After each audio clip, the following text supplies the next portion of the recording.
Hello, I'm Tim Harris. This is Julie Harris, and this is Real Estate Coaching Radio. That's right. So make sure that you hit the subscribe button so you won't miss any future episodes. Thanks again for popping by. Hit that like button, and don't forget to leave your comments and questions so we can get right back with you. We will. Thank you for continuing to make our podcast, Real Estate Coaching Radio, the #1 listened to podcast for real estate professionals in at least the United States. And let us know what you think about this video. Leave your comments below. Thank you. Welcome to Real Estate Coaching Radio, starring award-winning real estate coaches and #1 international best-selling authors, Tim and Julie Harris. This is the #1 daily radio show for realtors looking for a no BS, authentic, real-time coaching experience. What's really working in today's market, how to generate more leads, make more money, and have more time for what you love in your life. And now your hosts, Tim and Julie Harris.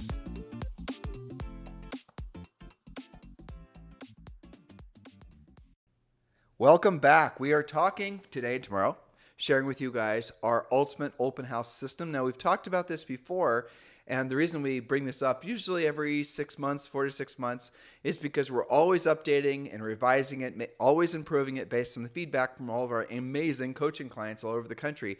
But also, frankly, this is going to be one of the best open house, dare I say, 6 to 12 month periods of probably the last 20 years, and for a whole host of reasons that we're going to be sharing with you guys today.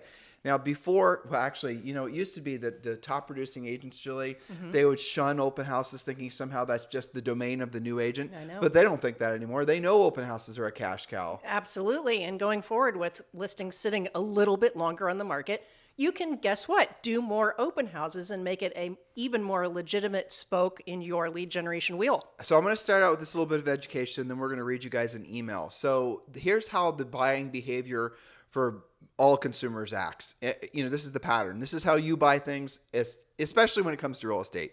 Where people start their searching is not where they end up buying 99% of the time. For example, you are going to say, for example, you're thinking about buying a new house. You're going to go online and you're going to start your search online. Realtor.com, wherever. You're going to start doing your homework. You're going to start exploring the different homes, what you get for cost per square footage, all that good stuff.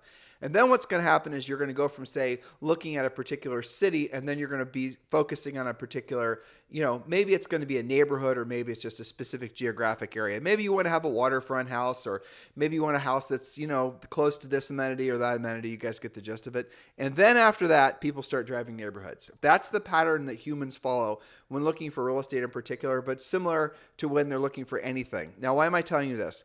Because your best buyers are always going to be the ones that are driving through the neighborhood, and they're the ones that are least likely to actually already have a real relationship with an agent. Tim, what about all the agents they met online? Well, for the reasons that we've been telling you guys for the last 20 years, online leads, generally speaking, do not actually turn into real buyers at the same level as an open house buyer would, but it's even worse nowadays. Is the cost of essentially a passively generated, paid for buyer lead has gone through the roof, and it's going to continue to get more expensive. Why not do open houses as a regular part of your marketing as one of your lead generation spokes? And if you have a team or a brokerage, get all of your agents participating. Think of a downside for doing a bunch of open houses that are effectively generating lots and lots of buyer leads. They don't cost anything. It makes it so that you and your agents, if you're a team or a broker, are out there actually being proactive in the community, and you do peel out a lot of potentially great listing leads. But my point is when you're actually thinking about the cycle in which people choose to buy, first of all, they start online nowadays. It used to be newspapers and whatnot. And then what happens is they start focusing in. Once, focused in on a particular area, the funnel gets smaller to the point where they're driving neighborhoods. When they're driving neighborhoods, they're driving on Saturdays and Sundays. Saturdays to see the new listings and the signs, and then Sundays to actually go to open houses. If you're one of the only agents in a particular community that's holding an open house, you are going to pick off all those potential buyers. And again, if it's a price range that is going to, have a natural move up or move down, like for example, when Julie and I sold real estate in New Albany, Ohio, our last part of our real estate careers, if we held a house open for say $450,000, we would be getting some people that might be downsizing from a 650, but we get a ton of people that were upsizing from a 250 to 300. Now, obviously this was a while ago, so you can escalate that price point up. But if you're in a market where your average sale price is $1 million and you're holding $1 million house open, you're going to get a lot of those potential people that are either moving up, maybe even, believe it or not, buying their first home, or moving down, or investors. You guys get the point? So the point of an open house is obviously to get the house sold, but the real point of an open house is to get off your butt, get away from your computer screens, and go out there and you're looking for listing leads. That's right. And if it is your listing that you're holding open, of course, you're also going to be keeping your seller happy, because sellers are very attached to the tangible thing that they can actually see you doing. Not to mention all the hours they've spent watching HGTV and Bravo, believing that opens are important. If you try to argue with most sellers about open houses, you're most likely going to lose. About 9 out of 10 of them do want to do it. If you have a seller that's not into it, that's okay. But as a listing agent, it is an important thing for you to not just do the open house, but give them lots of feedback. And, a lot of you guys listening are saying to yourselves, well, I've tried open houses before, nobody came, or this or that. Well, it's because you're not following a particular system. It's also fascinating, Julie. In our 30-year career, the answer to this next question has always been the same, even with the internet and all this passive lead generation. And the question is who do buyers and sellers choose to work with? And the answer is always the same: the first agent that they meet. 99% of the time, a buyer or seller is going to choose the first agent that they meet. You mean that they meet for real? For real, right. Not the most qualified agent, not the most experienced agent, not the youngest agent, the prettiest agent, or the agent with the most likes on, whatever. The first human that they meet that has a real estate license, almost always that's the agent that they're going to work with. That's fascinating, isn't it? It's a disadvantage to experienced veteran agents because they, after all, should not have to, be seen in the same level as a new agent. But from a new agent's perspective, every new agent, every Midland agent who's worried about competing against some, big pterodactyl agent, some big T-Rex agent that's, been in the market for a long period of time. Well, to most buyers and sellers, they don't discern a difference. An agent is an agent is an agent. So keep that in mind, especially when you read a great email that Julie's about to share with you from a wonderful coaching client named Audrey. Yes, this is from Audrey Monson out in Utah.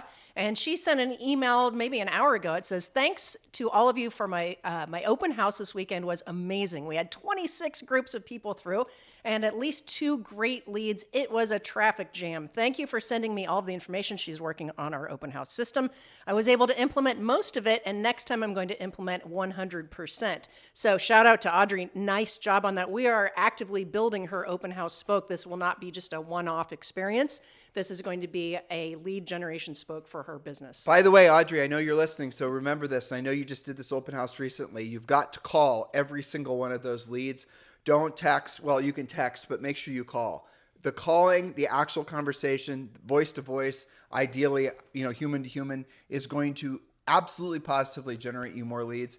And when you do call them, make sure you have the pre-qualification script at the ready to pull out all those prospective sellers.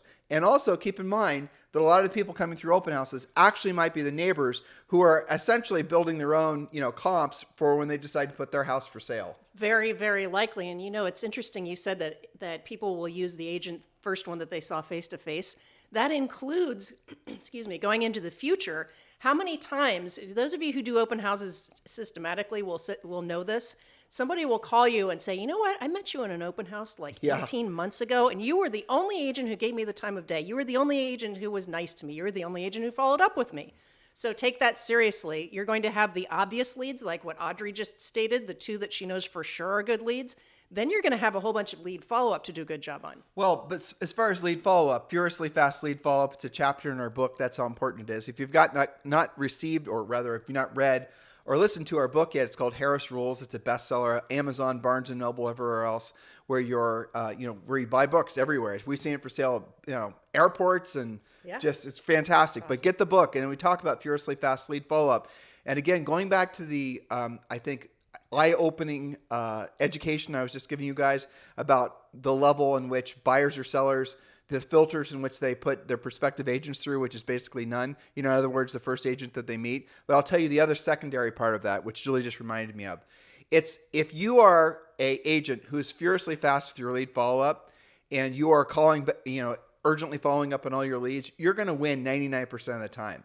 Now, if you combine that with energy and enthusiasm, being enthusiastic about real estate and being enthusiastic about being of service to other people, and you're furiously fast lead follow-up, and you're doing open houses, if you just did those three things as far as lead generation, and those are about as frankly passive and low stress and low skilled as you possibly can have, especially if you're using our pre-qualifying script, there's pretty much no chance you're not going to develop and generate dozens of leads. Just don't be a wimp about looking for the listing leads, because again, depending on the price point, you will soon discover 50% of the people that show up in your life as buyers, they're saying they're interested in the house for sale. They really are interested in selling a house before they buy whatever they want to buy next. Keep that in mind. If that doesn't motivate you, you're unmotivatable.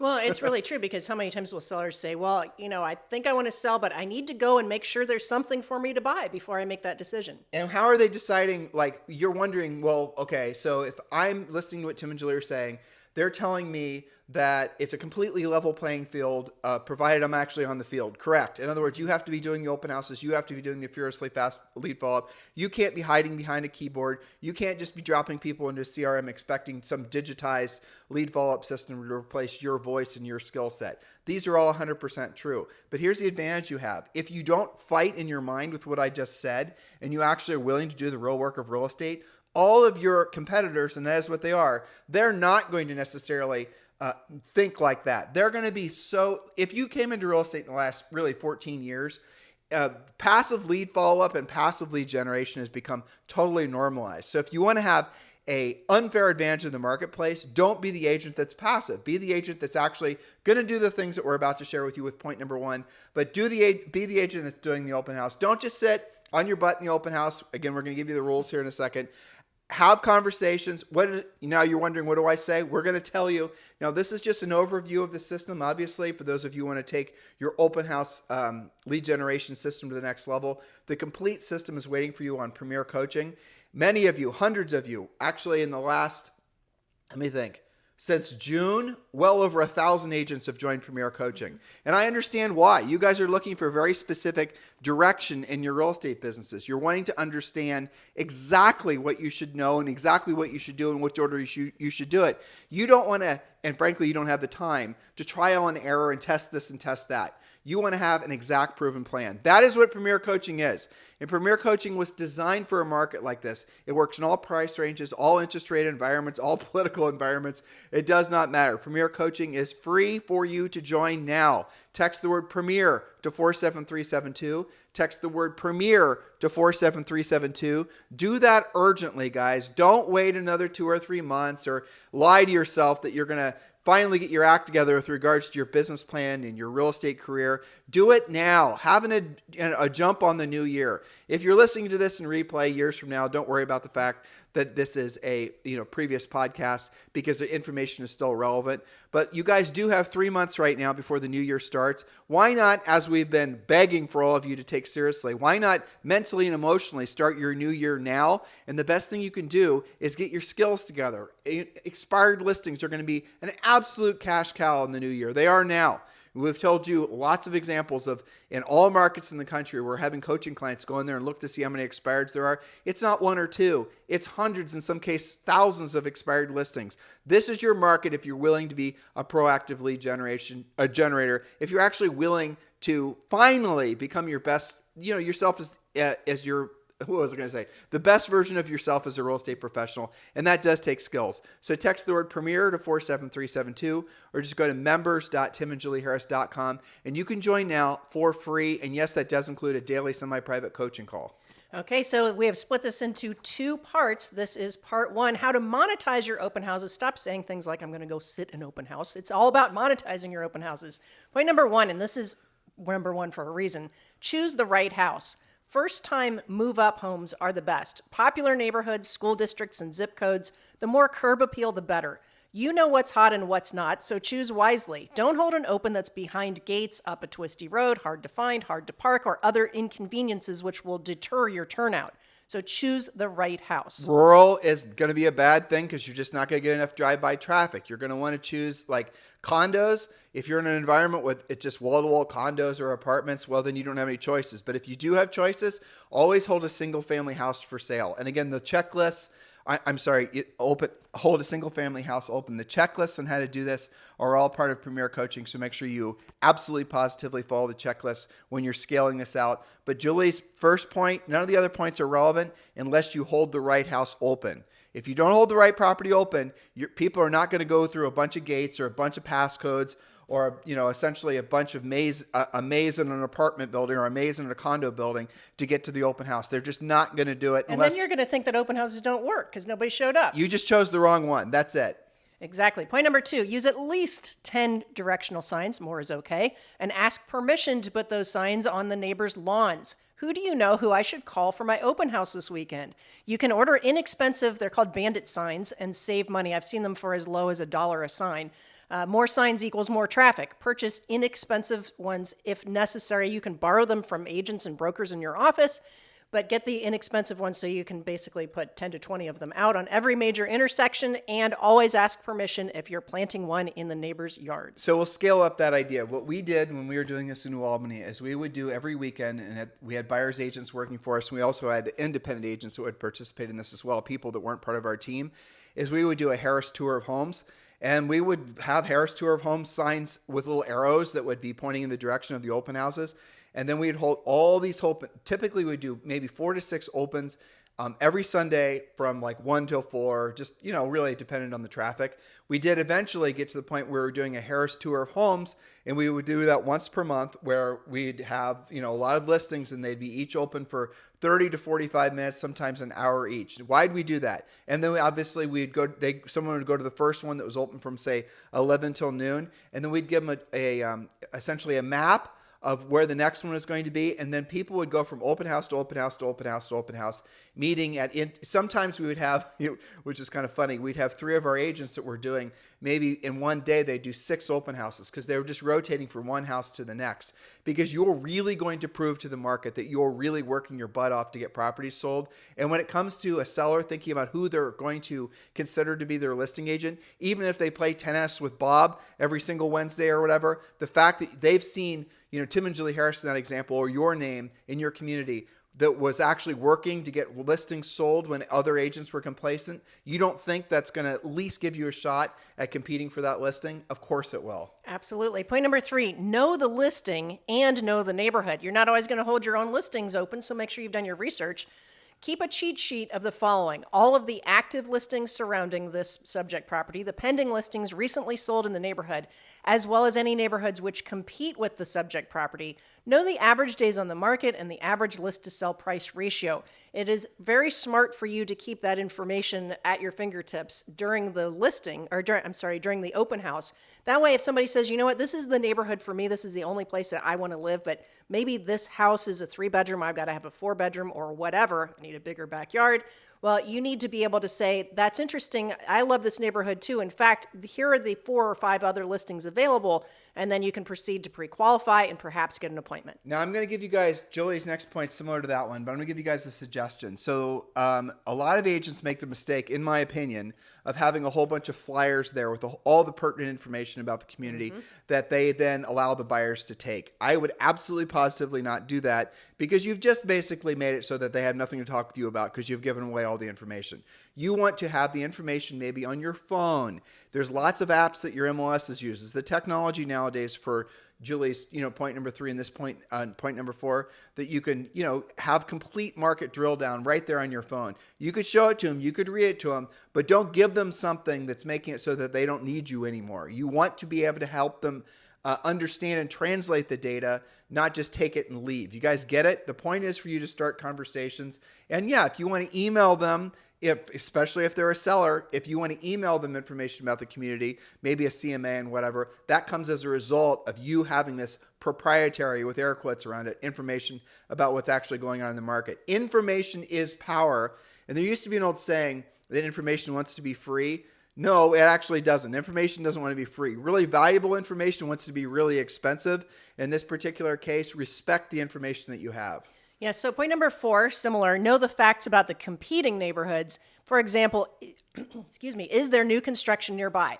Have you toured it and do you know the facts about it? Are the builders offering incentives? And guess what? The builders are absolutely offering incentives, so you better know what's going on. Incentives to both buyers and incentives to you as a listing agent, or I'm sorry, as a buyer's agent in forms of commission. But Julie just brings up something else. I'm giving you guys advanced ways of thinking about this. You're going to do an open house. You're going to say, why the hell haven't I been doing this, all these years? Why have I been buying leads from Zillow? And now I'm doing open houses. And I'm having all these buyers like pound, sometimes you'll do an open house, the right house, and the weather's perfect. You put enough signs out. You run the buyers off of the main thoroughfares and throughout the neighborhood. You have a line of people going in and out of the house. Well, if there's new construction nearby, how many of the, let's say you have 50 people come through your open house. You're like Audrey. How many of those people are then going to go from your open house, drive a little bit further, see new construction open houses, and go basically sign themselves up to do a new construction house? What you need to do is assume that buyers are going to do that. Have a list of all the new construction information. Let them know that you can introduce them to all this information and you specialize in new construction because after all, you've taken the time to get to know the new construction product.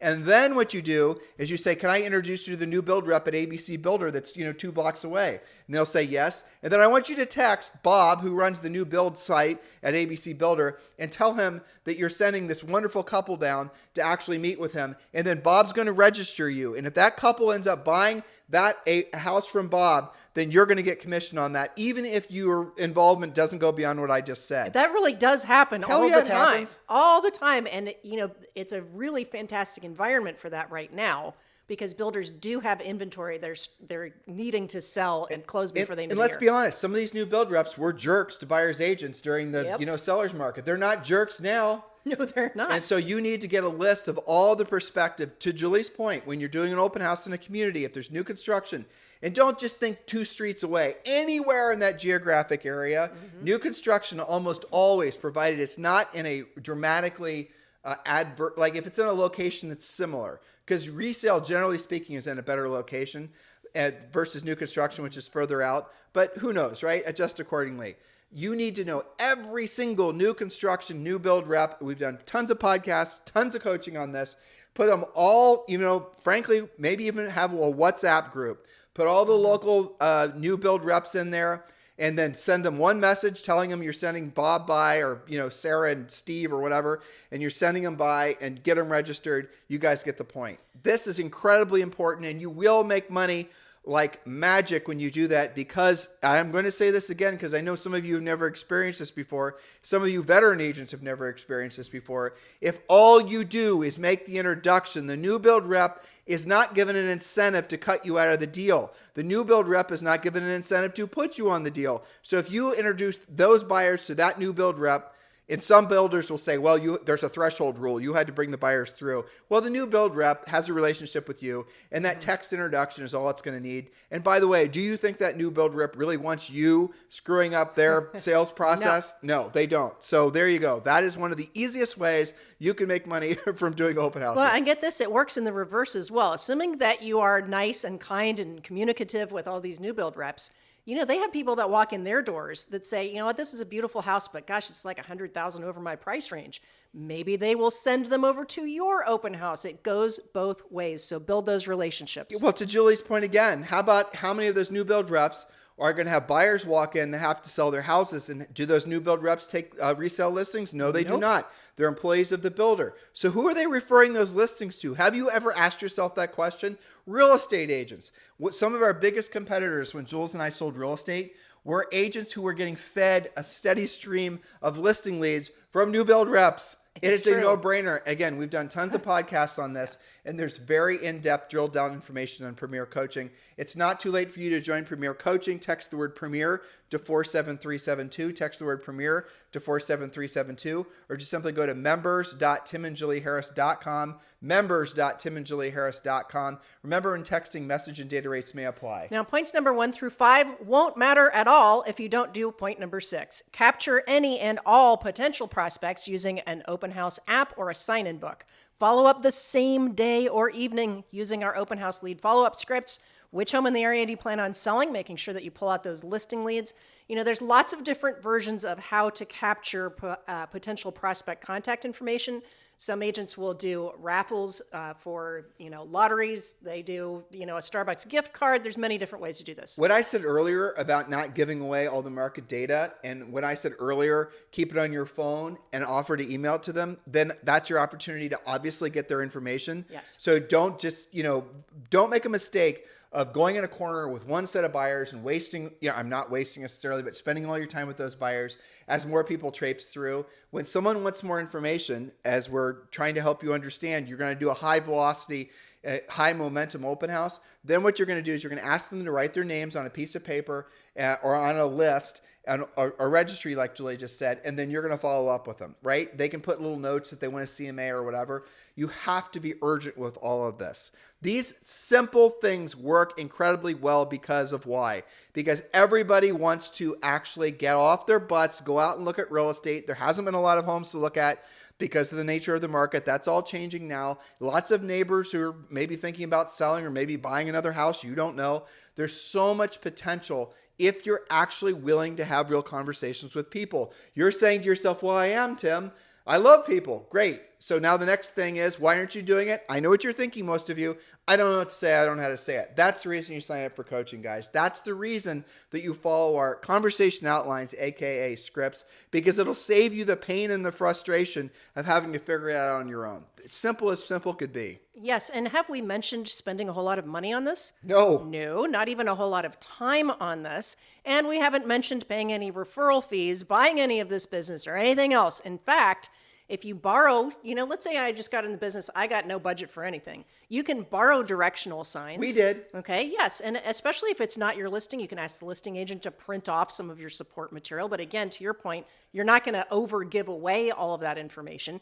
Your app that maybe you get an open house sign-in app, that's going to cost you $3, right? So none of this costs you anything except for your implementation, you're following the system, and you're following up. Yeah. I mean, this does take me back to when you and I were first couple years really. We sold so many houses off open houses. It was crazy, especially our first year. Yes. We sold, it was ridiculous. I mean, our whole system, obviously we've revised it tremendously, but I mean, some of these guys won't. We used to have Enya playing on the, Enya in the background. Yeah. I know, exactly. Yeah. We used to have, some vanilla sound smelling when they walked into the door. Baking cookies and water and all these things, sign-in book. But people would walk in and they'd really emotionally react to the fact that they saw we made an effort. That's right. And back then, especially the first year or two, we were mostly holding open just flat out first-time buyer houses. Yep. And I remember it was probably less than 12 months into our first full year. That one of those months we had 28 pendings. Yeah. And some of those were FHA, VA. This is where I learned all about home inspections on old houses and all of this before you had transaction coordinators and all that. But I would say probably 80% of that was off of open houses, open house lead follow-up, and door knocking for sale by owners in that same neighborhood. I remember, Jules, the first time you and I had lights go off where we were driving down our street. Our first house was on 280 East Jeffrey. Mm-hmm. And we started selling real estate in this really charming area of Columbus, Ohio called Beachwold. And the zip code was 43214. Yep. Yeah, and we still have a lot of rental properties there, thank God, by the way. Mm-hmm. Yeah, I remember when you and I were finally putting all these thoughts together. Finally, we did it in our first year. We sold 103 houses in our first year in real estate basically in our 20s, early 20s. But I remember seeing the the FSBO signs. Yes. And I just realized at that very moment, what the hell? I remember thinking here's myself, somebody saying, I have a house to sell. And by the way, here's my phone number. Yep. And then you go and you have these conversations with these for sale by owners, AKA unrepresented owners. And you'd realize, well, these are just normal people that didn't know an agent. I know. And then next light bulb that went off, they might buy with us too. Exactly. And then you hold their house open and you get both sides of that. And one thing leads to the next. I remember, of course, that was back in the beginning. You remember those transactions because they were all new and you had no idea what was going on. But I remember that was the first time I realized that doctors, remember that doctor for sale by owner in Beachwold who had this massive amount of student loan debt. And my pre-qualification brain was like, oh, I don't know if they'll qualify or not. Well, he had talked to a lender who had a special deal for doctors. And because they were doctors, they were considered a higher, less risk, right? And they had a special mortgage program for doctors. And also he had an 800 credit score, which I had also never heard that somebody could actually achieve. I mean, the things that you learn because you're willing to say, yes, it would be my pleasure to help you. And your willingness to figure it out and ask for help from your caring, qualified coaches, for example. Now, we didn't have coaches back then. We had to figure everything out. Right. And that's where some of our coaching has come from, is so that we save you the pain of that learning curve. But Julie, look at the juxtaposition to what these guys are being taught now, right? You get into real estate, you're told to join a team. You're told you join a team, and then they're feeding you very expensive leads, right? Referral fee leads, and some of you are so thrilled to be making 30 to 40% on the buyer side of a commission. Or you get into the business, and what is everyone telling you to do? Buy leads, build funnels, work on your CRM. Do you guys understand really, I mean, honestly, how crazy some of that is? It just doesn't make sense. Every single street and every single city and every single state is going to have houses that are just obviously for sale because there's signs in the front yard. Well, there's expired listings, and there's notice default listings, and there's probate listings, and open house leads. I mean, all these different sources. And you guys, why aren't you just going directly after the people who already have their hands in the air and saying, heck to the yes, do I want to sell my house? Here's my phone number. Here's the sign I made myself. Yeah. I'd love to sell my listing. And why is it that you guys would think that that is in any way an inferior source of business to creating some funnel and spending a crap ton of money and spending a crap ton of money on your branding? How does it make sense? Oh, I know how. Because you can leverage your time through marketing. Because you can generate a lot more leads from marketing. You can generate a lot more leads if you're out there spending money on pay-per-click and whatever. But who cares? A lead has no value. Why do you think a lead, someone who filled out a form, is as valuable as, say, for example, an unrepresented owner or for sale by owner who has a sign in their front yard with a phone number on it? What in your minds make you think that generating 100 leads from digital advertising into your fancy funnel is as good as that seller right there is saying, I want to sell my house? It doesn't make sense intuitively. You're just blindly trusting that the people selling you this information know what the hell they're talking about. They know what the hell they're talking about selling you information, but they don't know what the hell they're talking about selling real estate. Get real clear in your mind about this. This is going to be one of the best times to be in real estate, certainly in the last 10 years, maybe in the last 14 years. Every single bit of information that Julie and I have researched, and I don't want to talk about this today, but Julie, of course, she's the researcher, spent hours over the weekend researching, like we're updating as we have been for the last, like every quarter, all the reasons why there's not going to be a housing bust of any variety. Well, she's found information that is obviously reinforcing all of our previous conclusions, but even more reasons to realize there's not going to be a housing bust, or really even maybe any sort of even minor league correction in housing values. Well, in fact, I went searching for the opposite because we see these headlines too, and I thought to myself, well, you and I are both optimists, right? We want to believe everything's going to be great. We're very agent-centric, obviously. But what if that weren't true? We always use our own filter. Like, what do I actually believe? Who am I because I believe that? I went searching for the opposite. Right. In other words, we will hold an opinion, but we don't we obviously value and trust our opinion, but we want to go out there and look to invalidate our opinion to test essentially our theory. And so that's what you say. Trust but verify. Right. And that's what we do. We go out there and we'll challenge what we're thinking. Like, so for example, I heard and saw people now that are telling agents that they need to go and get a short sale designation. A short sale designation to learn how to do short sales. I'm just going to drill down on this since you got me going, okay? Sorry. So this is how much, and guys, listen, if you want to argue, do it in the comments. Let's have a conversation. So Julie and I did some homework. And we found out, so here's the argument. Ready for this? And I've heard this all over the place. There are so many adjustable rate mortgages that there's going to be a massive defaults because all these people are going to have their mortgages adjust to these rates that they can't afford. Okay, bullshit. Because the reality of it is the number of people who have adjustable rate mortgages in the country right now is less than 10%. Half the homes are owned outright. The other half have mortgages, and less than 10% of those have adjustable rate mortgages. Who's to say those are short? Who knows what the nature of the adjustable rates are? And of those people who have mortgages, they have, on average, more than 50% equity. Right. So in other words, for there to be short sales, so you guys don't know, many of you, what short sales are. A short sale is where the seller has to sell, and just because they're upside down in their house, and this is the other annoying garbanzo beans that it's being sold, all of a sudden, this is what they're telling you. All of a sudden, when sellers are upside down in their houses, for some reason, they just all decide to default. Not true. No. When people say crap like this, trust your intuition. You know they're just trying to sell you something you don't need. So let's look at the facts. During the housing bust, there were a lot of people that were upside down in their houses. Meaning that they owed more than the house would sell for. Right. And what was the case then? The adjustable rates were making it so they couldn't afford the payment, and then they were defaulting. So were they defaulting and not making the payment because they were upside down, or were they defaulting because they couldn't afford the payment and they could go and maybe even their own neighborhood and rent something that was similar and rationalize, well, since I don't have any equity in this house anyway, I might as well just go out and buy or go out and rent something, or maybe even do a buy and bail. What difference does it make? Those scenarios, those little, essentially little things that evidently these people either know and don't tell you, or don't know. They're not actually giving you the whole truth of the matter. So the reality of it is there's enormous amounts of equity. I think $18 trillion of home equity right now. Or something on average, more than it's right about 50% of homeowners who have a mortgage. Remember that half the country does own a house, but doesn't have a mortgage on it. But if you do, on average, just about 50% of them have 50% or more equity. And there are certain states in the country where it's more like 60 or 70% equity. So it depends on where you are and how that market appreciated.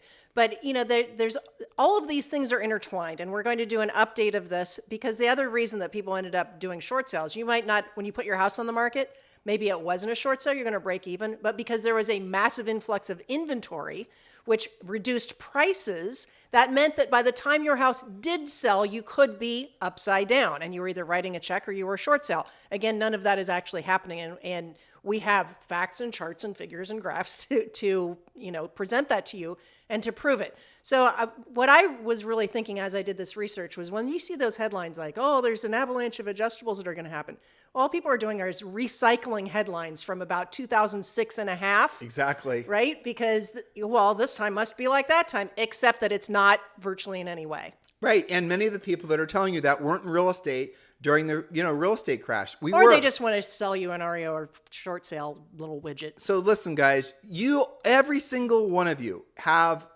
intuition. You have a good BS sensor. And when you're hearing somebody tell you something about lead generation or lead follow-up or any of this stuff that Julie and I talk about every single day in the podcast, or the market conditions, please trust your gut. Please absolutely positively do your own homework. And because here's what happens. You could very well get persuaded to believe the market is going in a certain direction and there's going to be a tsunami of distressed property. What does that cause you to do? I know what it causes you to do. Basically nothing. Mm-hmm. You go into complacency mode, because there's nothing on the other side of that conversation. I saw another one. Someone forwarded me an email of somebody that was putting agents' names on lists of banks that will be distributing REOs. Okay, that was the whole solicitation. There are no such lists like that. They don't really exist. Do you know what percent is actually in foreclosure right now? 1.9%. Okay, and that's actually, I think that's a historical low. Okay, now there always are people that are in foreclosure. There always are bank relationships where you can get those foreclosures. But it's not millions.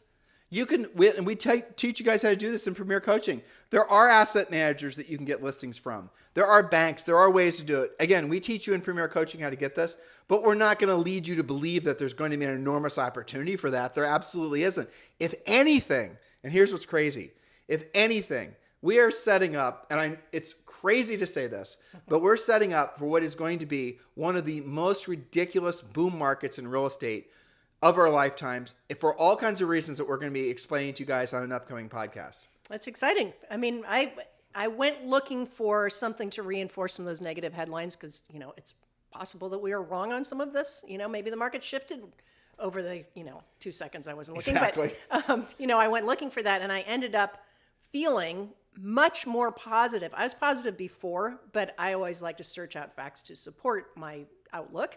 But I really feel very enthusiastic about that. Now, yes, the market is shifting. It's changing. You have different things to deal with.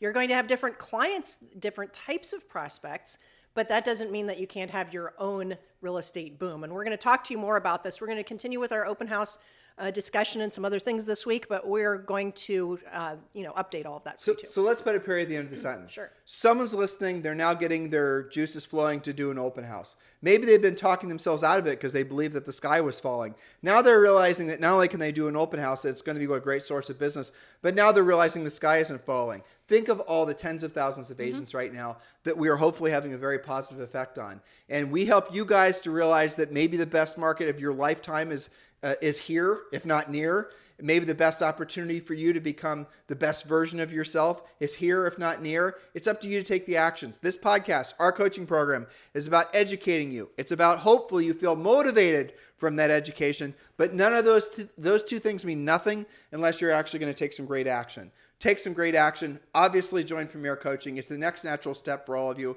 Text the word Premier to 47372. By the way, I also want to thank all of you who've joined Julie and I at eXp Realty. For those of you who are looking for the next natural progression in your real estate career, eXp Realty makes sense. We're going to be talking about eXp Realty and choosing a broker and just all the different ways you can build wealth through eXp, but also, frankly, a lot of the things that maybe have been getting by you guys because of this past market. It's been keeping you so busy. You haven't realized some of the other ways you could have been making money. We're going to be talking about that more on upcoming podcasts. But in the meanwhile, if you guys are looking for a sponsor who will be very proactive in your success in your real estate career in eXp Realty, Julie and I are formally applying for the job of being your eXp Realty sponsor. Text me directly at 512-758-0206, 512-758-0206. In the meantime, we'll talk with you on the show tomorrow. Hello, thank you for having watched this video. Please remember to subscribe to our YouTube channel. That's right, and don't forget to hit that like button, leave your comments and questions below, and we will get right back with you. Thank you for watching this video, and remember to watch the next one. You're going to love that one.